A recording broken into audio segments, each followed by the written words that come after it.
kok pilihan kata atau diksi identik sekali dengan penyampaian atau klaim dari kelompok Yahud dan Nasara? Apakah ini kode alam atau yang adalah penempatan gambar pedang dan keris? Kalau Badan Pendidikan dan Budaya Dunia UNESCO itu mengakui, betapa kita tidak. Assalamualaikum warahmatullahi wabarakatuh. Salam jumpa, salam sejahtera untuk Anda semua. Salam persaudaraan dari kami Aras9 Channel. Kembali saya menyapa Anda, saudara-saudaraku sekalian. Dan di dalam sapaan kami kali ini akan menginformasikan satu informasi yang beredar cukup viral berkenaan dengan didirikannya satu organisasi untuk mengcounter dan menandingi organisasi yang lain, yakni organisasi Perjuangan Wali Songo Indonesia Laskar Sabilillah. Namun bahasan kami tidak terlalu pada penandingan atau counter ini, sebab apabila ada organisasi yang sudah berjalan kemudian ada baru memang diformat untuk menandingi, berarti organisasi sebelumnya ini kan, artinya organisasi PWIRS ini diperhitungkan kan ke sana.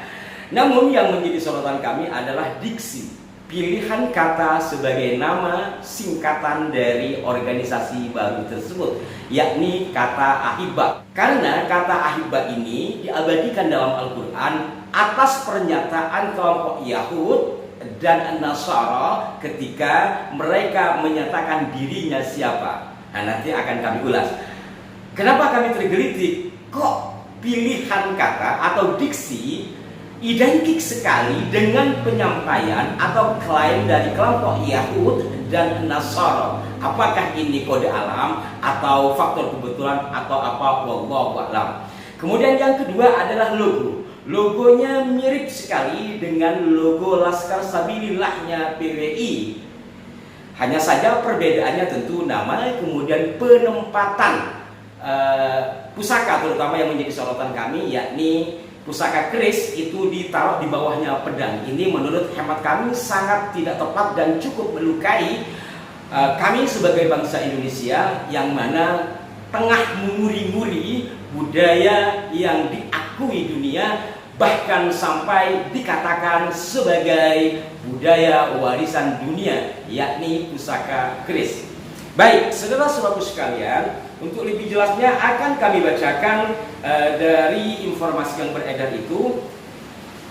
Alhamdulillah, hasil musyawarah pada hari Senin 11 Agustus 2025 garis miring 17 Safar 1447 Hijriah pukul 20.00 sampai dengan selesai di Ponpes Nurun Nabi, Singosari, Malang, Jawa Timur. Setelah melihat perpecahan umat disebabkan PWI dan seterusnya, setelah menimbang dan seterusnya, maka kami warga negara Indonesia asli Nusantara yang terdiri dari para kiai, gus, asatid, tokoh, dan warga masyarakat bersepakat bersama untuk membentuk suatu wadah perkumpulan yang bertujuan khusus untuk mengcounter. Jadi jelaskan, yang bertujuan khusus untuk mengcounter kebrutalan dan kesewenang-wenangan PWIRS baik online maupun offline, khususnya di wilayah Malang Raya dengan nama organisasi yang dibentuk ini ya, Aliansi Muhibbin Ba'alawi dan Wali Songo, disingkat ahibba dalam kurung pecinta dan seterusnya lah ya. Nah, kita sekarang melihat logonya. Nah, betapa logo ini bisa dikatakan plagiasi ya dari logo Laskar Sabilillah. Walaupun tentu bentuk gunungan adalah bentuk yang umum seperti di kaos kami ini, tapi pemilihan gunungan, kemudian bintang, bola dunia dan sebagainya ini kan mirip sekali. Hanya perbedaannya tentu pada nama, kemudian posisi bintang pada bagian atas yang besar.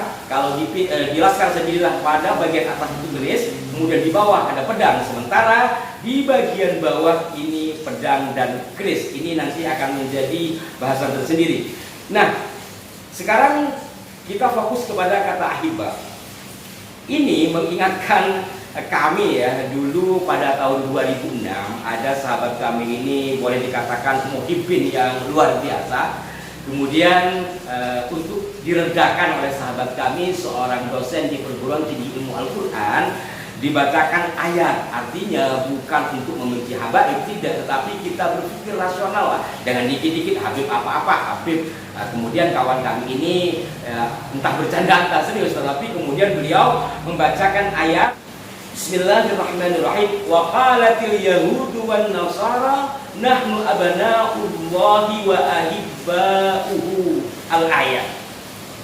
Dan berkatalah orang-orang Yahudi dan Nasrani, kami abana'ullahi, adalah anak-anak Allah, wa ahibba'uhu, dan habib-habibnya. Kalau di sini di terjemahan Kementerian Agama diterjemahkan dengan kekasih-kekasihnya. Memang kata habib ini memiliki pengertian kekasih atau yang dikasihi, yang dicintai atau mencintai. Tetapi sahabat kami dosen PTIK itu saat tahun 2006 itu menerjemahkan kata ahibah ini dengan habib dalam pengertian bahwa mendeklarasikan diri sebagai habibnya dalam huruf besar itu dilakukan oleh kelompok Yahuda dan Nasara. Nah, kenapa lagi-lagi kelompok yang baru dibuat yang katanya untuk menandingi atau mengkantor PWIRS itu memilih kata ahibah? Apakah ini kode alam? Apakah bagaimana? Wallahu a'lam. Namun membuat kami terperangah dan bertanya-tanya gitu. Kenapa pilihan katanya kok ahibah, sementara kata ahibah ini diabadikan dalam Al-Qur'an atas penyampaian kelompok Yahudi di dalam mendeklarasikan dirinya. Selebihnya ayat ini nanti kami taruh di kolom deskripsi atau mungkin di kolom komentar dan juga di layar. Berikutnya saudara-saudara sekalian adalah penempatan gambar pedang dan keris. Dari sini menunjukkan bahwa pembuat logo ini tidak memahami hakikat keris itu apa. Mungkin masih berasumsi bahwa keris itu adalah senjata tikam sebagaimana tertuang dalam sejumlah artikel. Padahal bisa saja memang keris itu pada masa lampau adalah senjata tikam, tetapi era kebelakangan bahkan sampai hari ini keris adalah satu pusaka yang disebut dengan ageman atau pegangan. Jadi bukan lagi sama dengan pedang. Berikut juga dalam pembuatannya. Dan yang terpenting adalah bahwa keris merupakan pusaka khas Nusantara, bukan hanya Indonesia. Tetapi alhamdulillah para praktisi budaya Indonesia yang mendaftarkan ke UNESCO dan alhamdulillah pula diterima sehingga keris diakui, keris Indonesia diakui sebagai warisan budaya dunia. Kenapa bisa diakui? Karena tentu tidak melihat sebagaimana kebanyakan orang melihat atau pembuat logo ini melihat keris hanya sebagai sebuah senjata, melihat keris bahkan dikait-kaitkan pada persoalan klinik wa ma'asbah tadi. Posisi keris adalah mengandung nilai-nilai keilmuan yang sering saya katakan meliputi dari geologi, karena untuk mengetahui adanya logam di dasar bumi atau perut bumi itu kan kerjaannya orang-orang geolog kan, orang-orang yang ahli di geologi, ahli pertambangan, ahli tempar, ahli metalurgi dan berbagai-bagainya. Sehingga dengan demikian keris yang memiliki kekhasan dengan tempal lipat dalam sistem pembuatannya itu diakui sebagai benda budaya warisan dunia. Apakah pantas yang diakui dunia ditaruh di bawah pedang? Di dalam hal ini kami tidak mendiskreditkan pedang. Pedang adalah posisinya masih sebagai senjata tajam, bukan lagi pusaka. Cara umum begitu. Dan pedang sifatnya menginternasional karena di mana-mana ada pedang. Kenapa harus ada pedang di atasnya lalu keris ditaruh di bawah? Menurut hemat kami ini bukan hanya tidak tepat tetapi juga pelecehan. Sebab apabila kita melihat dalam logo-logo kabupaten kota, bahkan kaum marinir, keris tidak diposisikan sebagaimana dalam gambar tadi. Artinya udah ada di bawah, miring pula. Ini kan tidak sopan, tidak sesuai dengan karakteristik keris, baik secara filosofi ataupun secara penerimaan dunia sebagai warisan budaya dunia. Kita sekarang coba lihat beberapa logo kabupaten kota yang menggunakan simbol keris diantaranya. Tak ada satupun gambar-gambar atau logo-logo kabupaten kota yang menggunakan diantaranya gambar keris itu posisinya miring, tiduran, tidak ada. Semuanya berdiri. Kenapa? Karena demikianlah karakter keris, sesuai pula dengan filosofinya.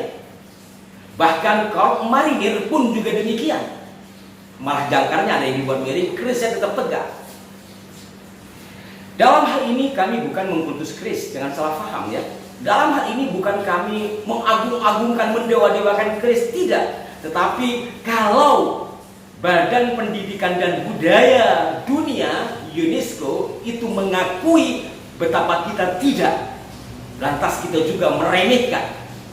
Inilah saudara-saudaraku sekalian, barangkali dari pilihan kata ahibah sebagai nama, kemudian meletakkan pusaka yang menjadi kebanggaan dan diakui dunia pada bagian bawah dengan posisi yang miring, ini kita bisa melihat karakteristik mereka seperti apa. Bagaimana menurut Anda? Dan berikan masukan yang konstruktif di kolom komentar. Dan bersama ini juga kami berharap kita semua untuk mencintai budaya kita dan mempelajari secara literasi. Tidak hanya mendengar, kita pelajari sebagai bangsa Indonesia yang mewarisi kekayaan berbagai-bagai. Demikian, semoga bermanfaat. Mohon maaf jika ada kekeliruan. Berikan masukan yang konstruktif di kolom komentar. Sampai jumpa. Wassalamualaikum warahmatullahi wabarakatuh.